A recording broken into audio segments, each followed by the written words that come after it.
Hello, today I want to show you how I'm going to use the key block of my cat prints to position the design onto my colour blocks.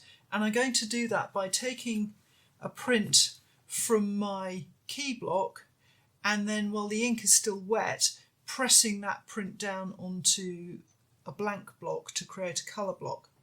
So I just wanted, before I started, to show you, I did a little experiment because when I'm taking that print and then pressing the wet ink down onto the blank block, I want the ink to be nice and wet so that I get a good accurate transfer. So normally, when I've done this in the past, what I've done is I've used tracing paper because it's less absorbent than a printing paper or newsprint or inkjet paper or whatever.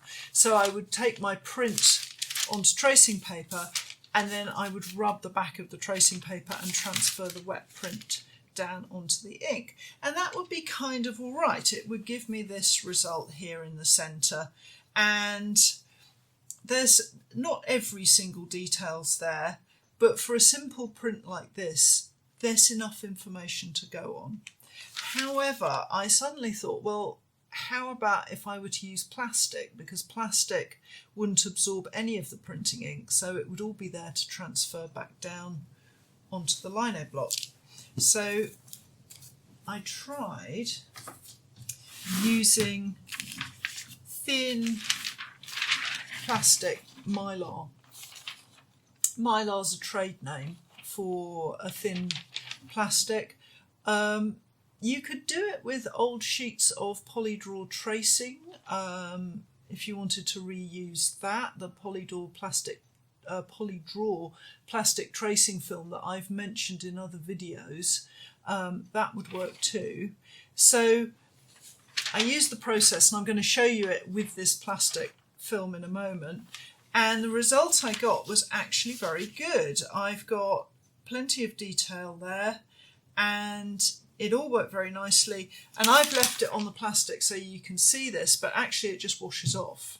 So here is another sheet that I've used and I've wiped off afterwards. So actually that system works very well.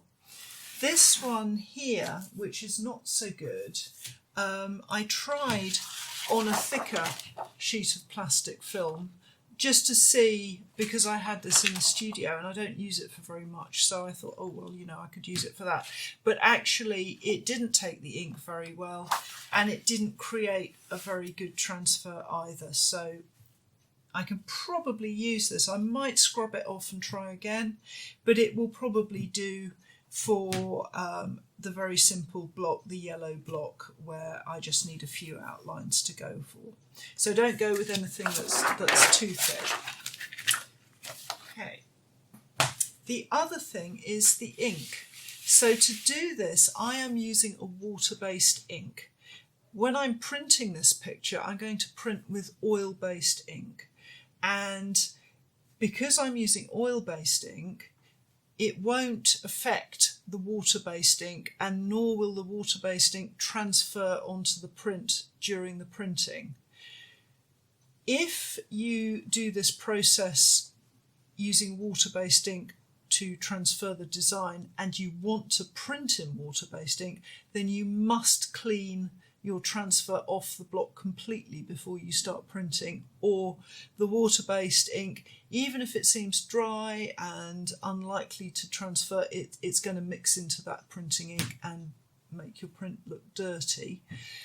If you are using safe wash inks that are oil-based but can be cleaned with water, then bear in mind it won't be a problem while you're printing, but if you start washing the block off with water, then you're going to wash your transfer design off as well.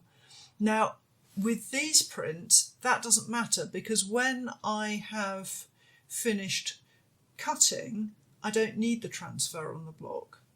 But it does mean that I have to do all my cutting at once if I was using water-based, because once I'd done my cutting, I would have to wash the design off so that it didn't affect the inks. But because I use oil-based inks, it means the design can sit there. So if I want to tweak it later, then it's not a problem. The transfer design is still on the Lino, and it's still available for me to do a little bit of editing as I go along. So if you do have oil-based inks and you work with oil-based inks, it's not a bad idea to have water-based ink in the studio, just a tub of it, to do this kind of thing with if you think you might fancy trying this process.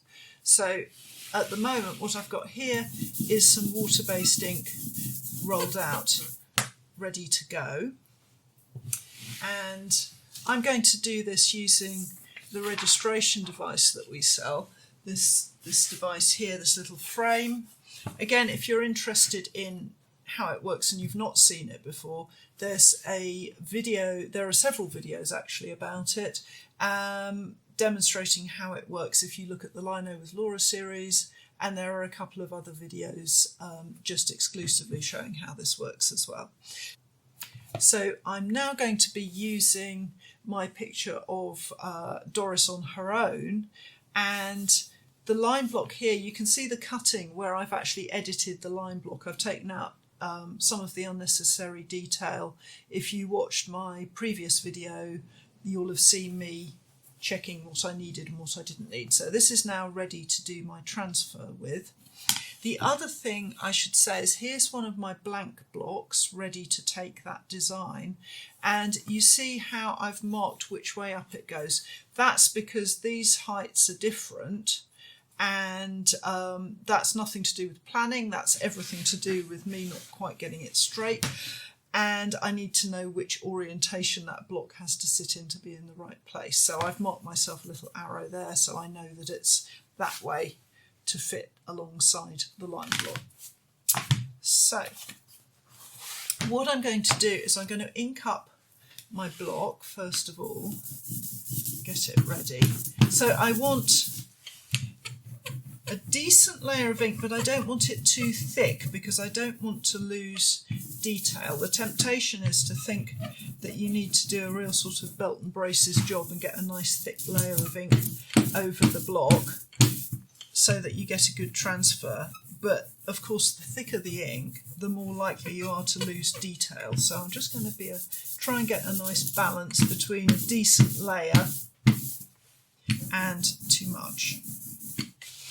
So one of the things I always say to students about inking is just take your time, don't rush it. You have got time, even with water-based ink, you've got plenty of time just to put a nice layer on that's not too thick, not too thin.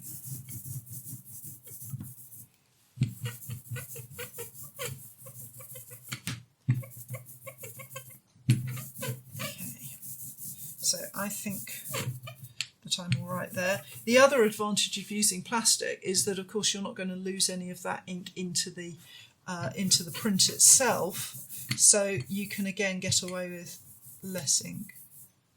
So now that's ready. So to offset the line block onto the colour blocks, I'm going to use this plastic, and I discovered that actually it's a very small piece of plastic, so I've put it onto my frame already in the right place. Hopefully when you do this you'll use a bigger bit of plastic.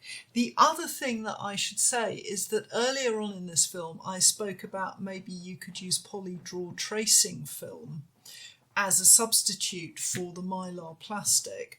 And off camera we had a little go with that because I thought I would use a bigger piece of material and it didn't work. So apologies for mentioning that earlier in the film, and I'm going to go with this Mylar plastic. So I've stuck it at one end. Sort of good sense would say you stick it down at this end as well, but don't do that because when you lift the frame the Mylar will stick to the print and it can actually sort of pull it out of position if you have this end stuck down too. So I'm just leaving it loose, and I'm going to pop my picture into the frame and then just carefully make sure that I've got my plastic in the right place. There you go, you can see it's a bit of a tight fit. And I'm just going to start rubbing it with my Baron here my bamboo barren, and I'm going to make sure I don't go near any of the ink with that barren so I don't get my barren dirty. And the nice thing about using the plastic, the mylar, is of course I can see exactly what I'm doing. So I'm going to come in now with a spoon and just check. So what I'm not looking for is like a perfect print that you'd want if you're printing onto paper to have a finished print. What I'm looking for here is a guide where all the edges, all the lines are nice and clear, because I'll be using those as my cutting guides when I cut the colour block. So I'm just taking my time to make sure that I've got all the edges and the lines in, because those are the important bits. So I'm not worried about getting every hair on Doris's fur here, but I am worried about any lines for boundaries. So now that I've done that, I'm going to break the seal, just peel off. I can see there that I need a little bit more on that edge, so I'm just going to go back and take a little bit more. That's better.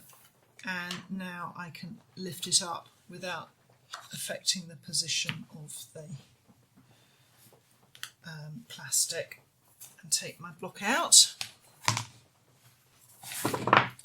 and pop my colour block in. So the lino here you can see is already stained pink. If I haven't mentioned it before and you're interested in staining lino so that you can see for cutting, check out my previous Lino with Laura series. I think the first series, there's a good film about preparing traditional lino for printing.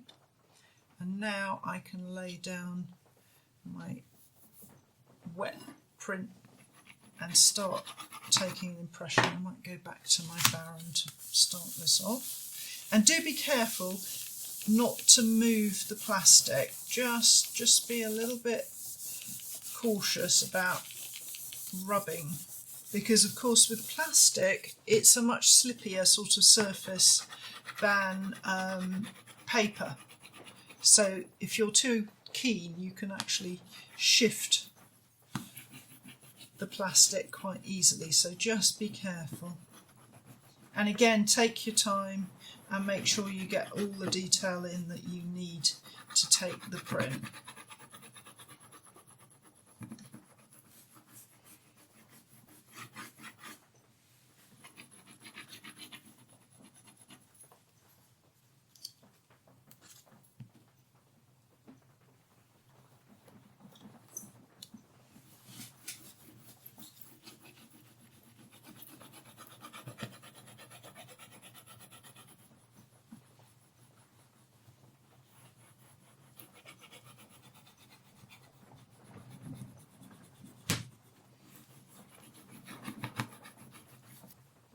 Okay, so I have had a good go at that, and I'm just going to peel it back and check that I've got all the lines that I need, and I think I pretty much have. That's one there maybe that I could just get in a little bit more.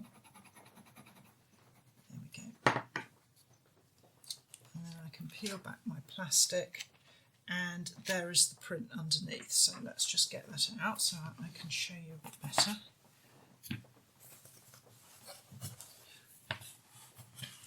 And here we go. So I have got all my edges that I needed. Here, I'm not so fussed about this boundary here, because any of the colour blocks that run under that black frame are going to be hidden anyway, so I'll probably just run the blocks under the frame. The important bit is this little fraction down here, because this is outside the print. So this bit here is going to need to come off. Which isn't a problem, I can cut that off and it won't show at all. And that's giving me all my information. So all I need to do is to repeat that process again for however many colour blocks I need. In this instance there are only 2 of them anyway.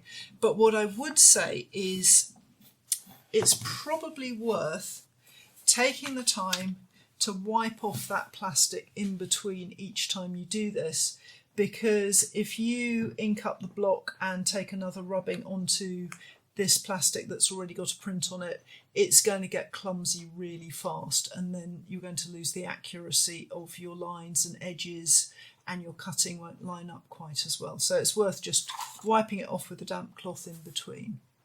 So I hope that's been useful, and in the next video on this series we'll look at cutting and proof printing and stuff like that. So if you've enjoyed this video, please like it, and if you can, subscribe to my channel, because that helps me to keep making films.